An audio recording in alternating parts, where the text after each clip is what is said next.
Hi there, it is Easy Ann. I developed a philosophy. I didn't really develop the philosophy, but I came into this knowing that I wanted to share, and I call this knowing EZosophy. So it's about eliminating ego-driven struggle, suffering, sacrifice, and strain. I want to address one of the areas that we tend to suffer, especially when we go on our spiritual journey. We have this experience of ourselves as almost a split personality. Because once we realize that we're not who we thought we were, we're not this limited being in a body, and we have the direct experience of who and what we really are, which is more than a spiritual being. You hear people say, I'm a spiritual being having a human experience. Well, that's one realization along the way. But we get even to a bigger realization somewhere along the way where we realize that we're not a being at all. We're a presence. We're a part of this huge, immense presence. If you notice that when you're in the now moment and really present, that all sense of personal identity and time just fall away. And so we have this experience where we expand in consciousness and we contract in consciousness. Now, sometimes when we're in the expanded consciousness mood, I guess if we're fortunate, we have this total disintegration of our personality, and we have what's called a mystical experience. And it can be during that mystical experience that we experience bliss and peace and well-being. It's not necessary for the spiritual journey, but we tend to have something all the way on the continuum of being totally closed down and being completely open. And we call this open state now in the spiritual narrative, we call that non-duality. And I had the non-dual experience of myself many years ago, and when I did, I wanted to put my personality aside, thinking there was something wrong with that. And I hung around in this experience for a couple of years, and I realized that I had to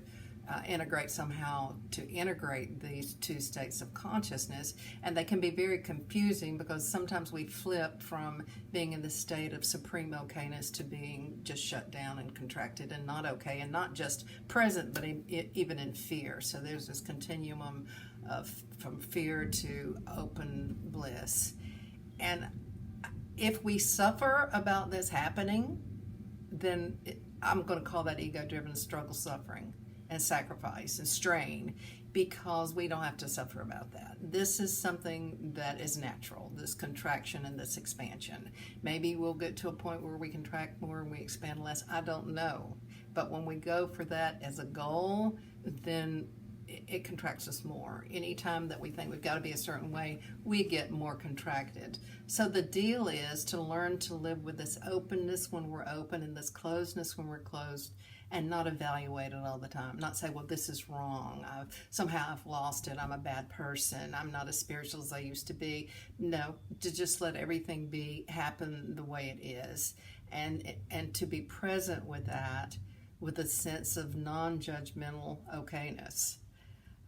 Even if, for example, we fall apart and yell at someone, then not to be upset with ourselves. Now, if you're constantly yelling at someone, then you need to do something along the lines of the personality, get some therapy, do something, anger management. I rarely can't even remember when I yelled at anyone, even though I have at times, just taking myself aside and just going, and just let that energy out, which is a healthy way to deal with the energy. But I didn't say, you shouldn't have that energy. It was like, no, let's get this out. I'm saying, just as a synopsis, that we will expand and contract.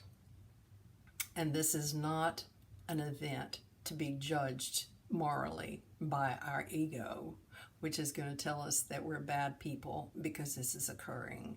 This is natural in our spiritual evolution.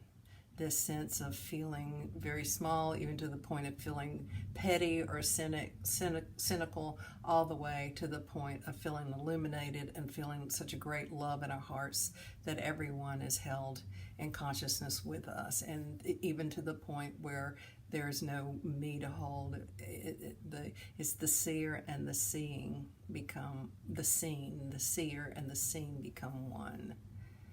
And if we let our consciousness flow with what is, then our lives become easier and easier.